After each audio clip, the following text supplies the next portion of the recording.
বাংলাদেশকে গাজাপট্টি বানিয়ে দেব। বাংলাদেশ বলে আর কোনো দেশ থাকবে না।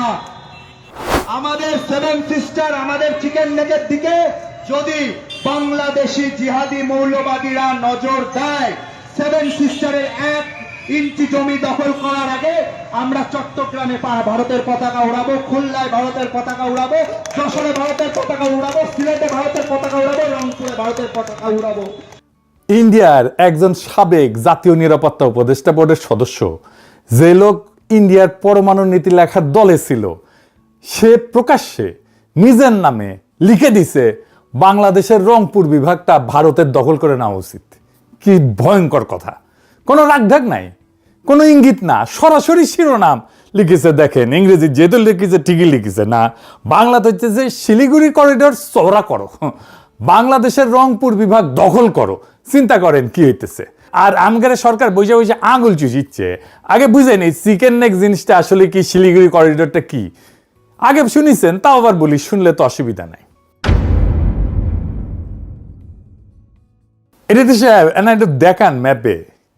ইন্ডিয়ার উত্তর পূর্বের 8টা রাজ্য, আসাম, মেঘালয়, ত্রিপুরা, মণিপুর, মিজোরাম, নাগাল্যান্ড, অরুণাচল, সিকিম, এই পুরা অঞ্চল মূল ভারতের সাথে জোড়া লাগানো আছে একটা সরু গলার মতো জমি দিয়া। নাম শিলিগুড়ি করিডোর বা চিকেন নেক। ডাক নাম হইতেছে চিকেন নেক, মুরগির গলার মতো আর কি। কত সরু জানেন? সবচেয়ে সরু জায়গাটা 20 থেকে 22 কিলোমিটার। এই সরু গলাটার এক পাশে নেপাল, আর এক পাশে ভুটান, আর নিচে বাংলাদেশ, আর একটু উপরে চীনের চুম্বি উপত্যকা। এই গলা যদি কেউ একবার চাইপা ধরে, ভারতের 8টা রাজ্য মূল ভারত থেকে বিচ্ছিন্ন হয়ে যাবে। এক কোপে মাথা আলাদা। এই কারণে ইন্ডিয়া এই করিডোরটা নিয়ে সবসময় আতঙ্কে থাকে। এই জন্য ইন্ডিয়ানরা একটা ভয়ঙ্কর সমাধানের কথা বলা শুরু করলো। সমাধানটা কি? দুর্বল গলা চওড়া করতে হবে। কেমনে? বাংলাদেশের জমি কাইটা নিয়ে। এবার আসেন ওই লোকের কথায়, যার কথা দিয়ে শুরু করেছিলাম। ভারত কারনাদ নাম। উই কোনো পাগল না, পাগল ছাগল না, কোনো ইউটিউবের গরম গরম বক্তাও না। নয়াদিল্লির সেন্টার ফর পলিসি রিসার্চের সিনিয়র ফেলো, ইন্ডিয়ার প্রথম জাতীয় নিরাপত্তা উপদেষ্টা বোর্ডের সদস্য। পরমাণু এটা নীতি, এটা লেখার দলে ছিল ওই লোক। নিজেকে পরিচয় দেয় ভারতের সবচেয়ে অগ্রগণ্য রক্ষণশীল স্ট্র্যাটেজিস্ট বইলা।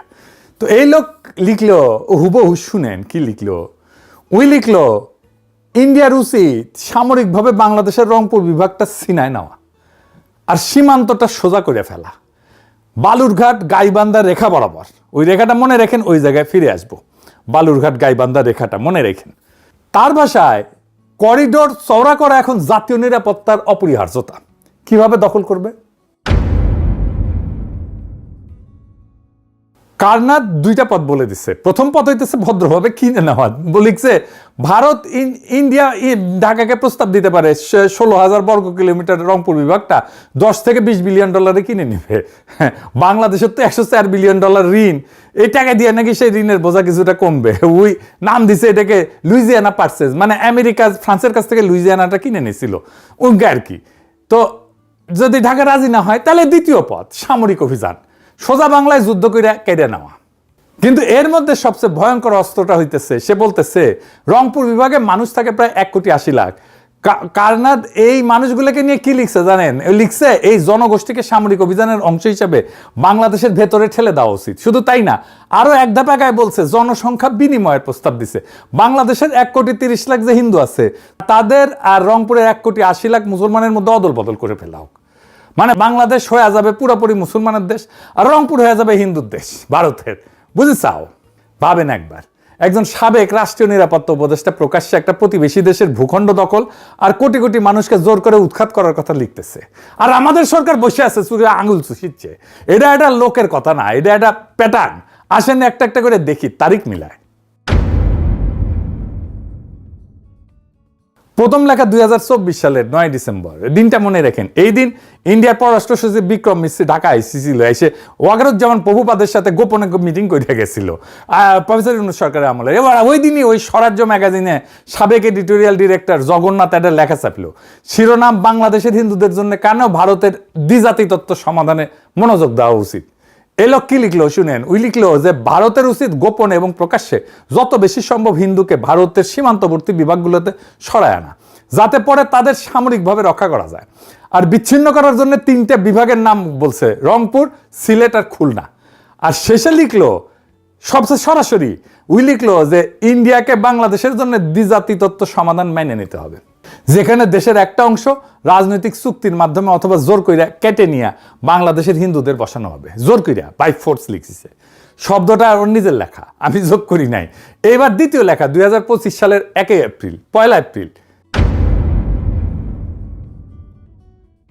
এইবার আসে আরো ভয়ঙ্কর জিনিস। একই ম্যাগাজিন, লেখক হইতেছে জয়দীপ মজুমদার, শিরোনাম বাংলাদেশের হিন্দুদের জন্য একটা হোমল্যান্ড খোদাই করা। আর এটা মতামত না, এটা ধাপে ধাপে পরিকল্পনা দিছে কলে। পরিকল্পনা প্রায় একটা অপারেশনের নকশা। লক্ষ্য কি? লেখকের ভাষায় উত্তরের রংপুর বিভাগ আর চট্টগ্রাম বিভাগের বড় একটা অংশ কাইটে নিয়ে হিন্দুদের হোমল্যান্ড বানানো, আর সেটা ইন্ডিয়ার সাথে জুড়ে দেওয়া। ওই হিসাব দিয়ে বলছে যে রংপুর যুক্ত করলে চিকেন নেক করিডোর অন্তত 150 কিলোমিটার চওড়া হয়ে যাবে। কিভাবে করবে? চারটা ধাপ লিখে দিছে, শুনেন, কারণ এটা গুরুত্বপূর্ণ। কি কি সেই ধাপ? 1 নাম্বার ধাপ, আন্তর্জাতিকভাবে জোরে সোরে প্রচার চালাও যে বাংলাদেশের সংখ্যালঘু নির্যাতিত হইতেছে। এই কথা হইতেছে না? হইতেছে। ধাপ 2 নাম্বার, এইটা সবচেয়ে গুরুত্বপূর্ণ, বাংলাদেশের সংখ্যালঘু সংগঠনগুলোকে টাকা পয়সার সম্পদ দিয়া আন্দোলনে নামো, যাতে ইসলামপন্থীরা খেপে যায় আর পাল্টা আক্রমণ করে। 3 নাম্বার ধাপ, সেই পাল্টা আক্রমণটাকে অজুহাত বানাও। 4 নাম্বার ধাপ, তার ভাষায় হুবহু যত দ্রুত সম্ভব রংপুর আর চট্টগ্রাম দখলে একটা দ্রুত সামরিক অভিযান চালাইতে হবে। আর ওই লিখেছে 71-এ যেমন মুক্তিযোদ্ধা বানানো হয়েছিল, তেমনি সংখ্যালঘুদের আগে থেকে প্রস্তুত করতে হবে ভারতীয় বাহিনীকে সাহায্য করার জন্য। খেয়াল করেন, 1971-এর রেফারেন্স তারা নিজেরাই বলতেছে, আর একটা 71 বানাও, কিন্তু এইবার দখলের জন্য, স্বাধীনতার জন্য না বাংলাদেশের। আর সবচেয়ে গা শিউরিওটা অংশটা এখনো বাকি, জনসংখ্যা বিনিময়, পপুলেশন এক্সচেঞ্জ। ওই লেখায় মজুমদার লেখায় ভুবু লিখছে রংপুর আর চট্টগ্রাম থেকে পূর্ণ জনসংখ্যা বিনিময় হতে হবে। রংপুরের 1,53,00,000 মুসলিম আর চট্টগ্রামের 1,15,00,000 মুসলিমকে দেশের বাকি অংশে সরাই দিতে হবে, যাতে 1,44,00,000 হিন্দু বৌদ্ধ খ্রিস্টানের জায়গা হয়। হিসাবটা একবার ভাবেন, প্রায় 2,67,00,000 মানুষ তাদের জন্মভিটা থেকে উৎখাত, হিন্দুরাও মুসলমানরাও, শুধু ধর্মের কারণে। লেখক নিজেই স্বীকার করছে যে এটা অন্যায্য মনে হতে পারে 2,68,00,000 মুসলিমকে সরায় মাত্র 1,44,00,000 সংখ্যালঘুর জায়গা করা, কিন্তু তারপর ওইটাকে ন্যায্য বলে যুক্তি দিতেছে। এটা কিন্তু আন্তর্জাতিক আইন একটা নাম আছে, সেটা হচ্ছে জাতিগত নিধন, এথনিক ক্লিনজিং।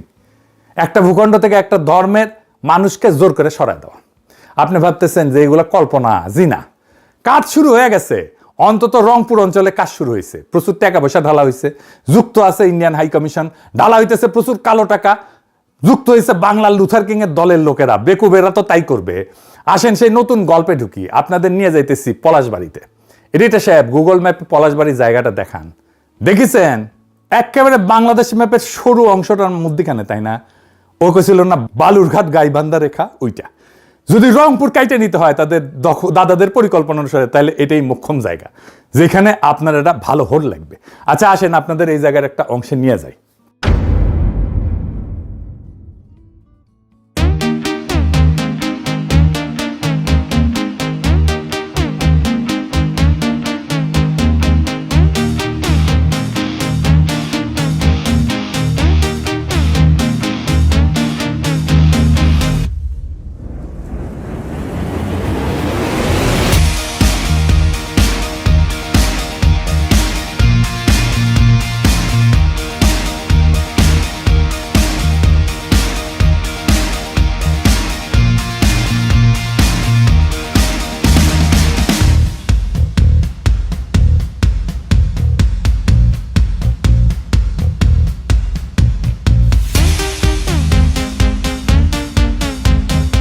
দেখেছেন, এটা হইতেছে পলাশবাড়ির রাধা গোবিন্দ মন্দির।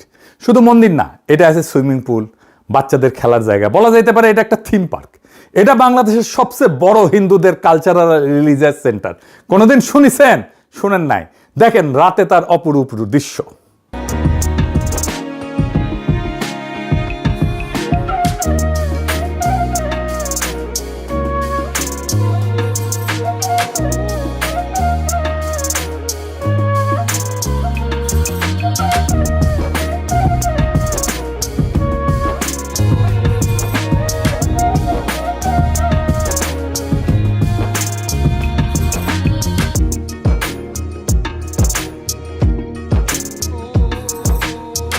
দেখেছেন ঠিক এই জায়গায় একটা সুবিশাল রাম মূর্তি হইতেছে, ভারতীয় সহকারী হাই কমিশনার উদ্বোধন করেছে।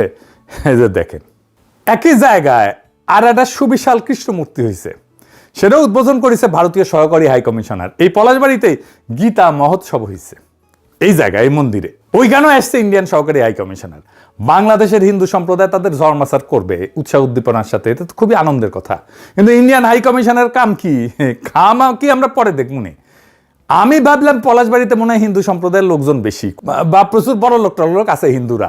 খোঁজ নিয়ে দেখলাম পলাশবাড়ি উপজেলায় 2011 সালে আদমশুমারি অনুযায়ী হিন্দু জনসংখ্যা 15,640 জন। সেই সময় উপজেলায় মোট জনসংখ্যা ছিল 2,44,792 জন, মুসলিম 2,29,030 জন, হিন্দু 15,640 জন। অর্থাৎ হিন্দু জনসংখ্যা ছিল মোট জনসংখ্যার 6.4% আর মুসলিম 92.48%। মানে সবচেয়ে কম হিন্দু অধ্যুষিত এলাকা বাংলাদেশের মধ্যে এটা। তো স্ট্র্যাটেজিক লোকেশনটা দেখেন, আমাদের দেশের জন্য ভৌগোলিকভাবে নাজুক একটা জায়গা। এত বড় স্থাপনা, মূর্তি করা অর্থায়ন কোত্থেকে এসেছে? আমাদের গোয়েন্দারা কি এই সংবেদনশীল নাজুক ভৌগোলিক জায়গায় একের পর এক সুবিশাল মূর্তি বসানোর বিষয়টা কি ক্রিটিক্যালি অ্যানালাইজ করছে? করেননি। এটা কে প্রতিষ্ঠা করছে জানেন? আসেন সেটা দেখি। হরিদাস চন্দ্র তরণী দাস, আরো নাম আছে, সেটা পরে দেখবো। সে আবার বেশ প্রগতিশীল, অসাম্প্রদায়িক, দুস্থ রোজাদারদের সাহায্য করে। দেখেন, সে এই অঞ্চলে সব হিন্দু ধর্মীয় স্থাপনার দখল নিছে। দেখেন, শ্মশানের দখল নিছে, সেটা আবার প্রতিবেদন করতেছে টুপি মাথায় দিয়ে এক মুমিন মুসলমান। দেখেন, এই কেন্দ্রীয় শ্মশান ঘাটের নিয়ন্ত্রণ ভার তুলে দেওয়া হয় হরিদাস চন্দ্র বাবুর হাতে। আজ থেকে 15-16 দিন আগে এই কেন্দ্রীয় শ্মশান ঘাটের নিয়ন্ত্রণ হরিদাস বাবু গ্রহণ করেন। দেখেছেন, বেকার তো টিভি আবার নিউজ করিচ্ছে এটা নিয়ে। দেখেন, ভগবান শ্রীকৃষ্ণের বিগ্রহ, আর এটি পৃথিবীতে দ্বিতীয় বৃহত্তম, আর এর উচ্চতা হচ্ছে 53 ফিট। ভগবান শ্রীকৃষ্ণের বিগ্রহ যেটি 51 ফিট এবং আদি যুগে আমাদের যে আছেন 32 ফিট, এবং বিশ্বের সর্বপ্রথম সে অযোধ্য ভারতের মতো বাংলাদেশেই তৈরি হচ্ছে 81 ফিট, যা সারা বিশ্বের মতো প্রথম। এবং এটি আগামী জুলাই মাসে উদ্বোধন হবে। এখানে সূর্য মন্দির হবে 154 ফিট। হ্যাঁ দেখেছেন, শুধু এই মন্দির তৈরি করতে 22 কোটি টাকা লাগিছে নাকি, আবার অন্য জায়গায় বলে 40 কোটি টাকা লাগিছে। এক মাস যেতে না যেতে বিভিন্ন ভক্তর ফোন আসে, হরিদাস বাবু তুমি মন্দির করতেছো, আমরা তোমার মন্দিরে কিছু সাহায্য করতে চাই। কেউ ইট দিচ্ছে, কেউ সিমেন্ট দিচ্ছে, কেউ রড দিচ্ছে, কেউ বালি দিচ্ছে। এইভাবে হাঁটি হাঁটি পা করে আজকে এই পর্যন্ত ভক্তদের অনুদানে প্রায় 40 কোটি টাকা খরচ হয়ে গেছে। ভালো কথা, টাকা আছে, খরচা করিছে, আমার কি, আমাদের কি, তাই না? কিন্তু যে করিছে তার বয়স তো কম, এত টাকা পেল কই? উই বলে তার নাকি রিসোর্ট আছে, ডেলি 2 থেকে 3 লক্ষ টাকা লাভ হয়। শুনেন, ওর মুখেই শুনেন। এই উৎসটা হচ্ছে আমার একটা রিসোর্ট আছে, এটা হচ্ছে ময়মনসিংহ শহরে আমার একটা রিসোর্ট আছে। এই রিসোর্টটাতে প্রতিদিন আমার 2 থেকে 3 লক্ষ টাকা হয়। সাইবুর রহমানের ছেলে আছে না, এখন এমপি, ওনার একটা রিসোর্ট আছে, দুসাই রিসোর্ট নাম, বাংলাদেশের হাই এন্ড রিসোর্ট, মানে সবচেয়ে ভালো রিসোর্টগুলোর একটা। তো উনি আসছিলেন আমার প্যারিসের এই বাসাত, এই দরিদ্রের বাসাতে আসছিলেন, ওই হাসিনা আমলে আর কি। তো উনার রিসোর্টে আমি গেলে যাইতাম মাঝে মাঝে, পছন্দের একটা রিসোর্ট। তো এটা আমি জিজ্ঞেস করছিলাম উনারে, তা আমি কইছিলাম যে আপনার লাভ কেমন হয় ওইখানে। তো উনি কইতেন মাসে টেনে মোটামুটি 50 লক্ষ টাকা লাভ হইতো আর কি। উনি নিজেই বলছেন ঢাকার রিসোর্টে সে 3 লক্ষ টাকা দিনে লাভ করে। হ্যাঁ, ওই মেডিকেল কলেজ করবি, হাসপাতালও করবি। দেখেন, দেখেছেন? আজ এইবার আসেন দেখি সে টাকা পায় কোথায়। আমি নিজে কিছু কমু না, বাংলাদেশের মিডিয়ায় প্রকাশিত একটা প্রতিবেদন দেখাবো, মাথায় আকাশ ভেঙ্গে পড়বে। আসেন সেটা দেখি। তার নাম হরিদাস চন্দ্র তরণী দাস তৌহিদ, বয়স 34, জন্ম বাংলাদেশে, প্রতারণার শুরু শৈশবে। তবে ছোটবেলাতেই পাড়ি জমান ভারতে, সেখানে সারেন লেখাপড়া, জোগাড় করেন এতিম হওয়ার সনদও। এরপর আবার ফেরেন বাংলাদেশে, প্রতারণা করে ডক্টরেট ডিগ্রিও বাগান। খোদ বাংলাদেশের প্রধানমন্ত্রী শেখ হাসিনাও তার পরিবারের নাম ভাঙানো শুরু করেন।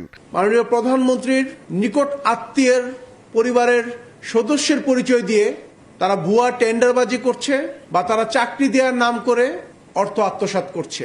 দেখেছেন, ওই হিন্দু না মুসলমান সেটা বড় প্রশ্ন না, প্রশ্ন হইতেছে ইন্ডিয়া থেকে ট্রেনিং নিয়ে আসিছে, গেছিল ছোটবেলায়, আসিছে ট্রেনিং নিয়ে, চাইনিজ ট্রেনিং নিয়ে আসিছে সোনা সোনা চালানের। এসির মিস্ত্রি আর সবজি বিক্রেতা ছিল। স্থানীয় সচেতন মহলের প্রশ্ন, 2018 সালের একজন সাধারণ এসি মেকানিক ও সবজি বিক্রেতা কয়েক বছরের ব্যবধানে কিভাবে শত কোটি টাকার সম্পদের মালিক হলেন? ওই থেকে এত টাকার মালিক হয়েছে, এটার উৎস হয়েছে প্রতারণা আর সোনা চোরাচালান।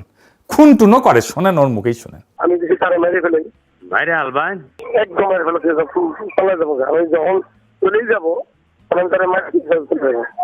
আর ওইখানে যায় লুথার কিং এর ধর্মমন্ত্রী শামীম কায়সার লিঙ্কন, জামাতের নজরুল ইসলাম লেবু। বাংলাদেশের পলিটিশিয়ানরা কেমন বেকুব, ভালসুনার মূর্খ দেখেন। বাটপারের সাথে ঘষাঘষি না করলে ওদের চলেই না। হাসিনা যারে বাটপার হিসেবে জেলে ঢুকেছিল তার সাথে সে ঘষাঘষি করে বিএনপি আর জামাতের লোকেরা। তাইলে আমরা কি করলাম জুলাইয়ে? মানে এদের বিন্দু মাত্র ডিউ ডিলিজেন্স নাই। উঠে যাচ্ছে সে কি, তার সে কি আমল নামা কি, আমার এটা বের করতে হবে না, আমার এটা বের করতে কয়েক ঘন্টা লাগছে, ওর উঠি বসে থেকে এটা বুঝতে পারে না। তাহলে কি রাজনীতি করে বুঝবার পারিছেন? ইন্ডিয়ান হাই কমিশনার জানে না এটা একটা বাটপার, জানে তাও কেন যায়? আর এটা খুললাম না, এটা বুঝে নেন। কারণ ওক তো বাটপারি করার জন্য বসাইছে ওইখানে, ওই টাকা আসবে সোনা চোরা চালানের। আর এইখানে কমপ্লেক্স হবে, ওখানে হিন্দু সম্প্রদায়ের লোকজন আসবে, এটা বিশাল একটা ব্যবস্থা হবে ওইখানে। আর তারপরে এক সময় কেটে নেবে। এই তো হাসিনা অ্যারেস্ট করেছিল, ইউনূস সরকার ছেড়ে দিছে, এবার লুথার কিং মাথায় নিয়ে নাচবে। তার সিমটম দেখা যাইতেছে, আমি দেখাই দিলাম। রংপুর মায়ের ভোগে চলে যাবে। আর এইটার জন্য দায় বিএনপি জামাত উভয়েরই। আমাদের এর দুর্ভাগ্য যে কাদের ভোট দিয়া পার্লামেন্টে আনিছেন দেখেছেন রংপুরবাসী। এই এলাকায় আসলে ধরবেন, এদের ছাই দিয়ে ধরবেন। বাংলাদেশের সার্বভৌমত্ব নিয়ে ফাজলামি করলে তার মাপ নাই, টেংরি ভেঙে দিবেন একেবারে। যেই হোক তার ইনকিলাব জিন্দাবাদ।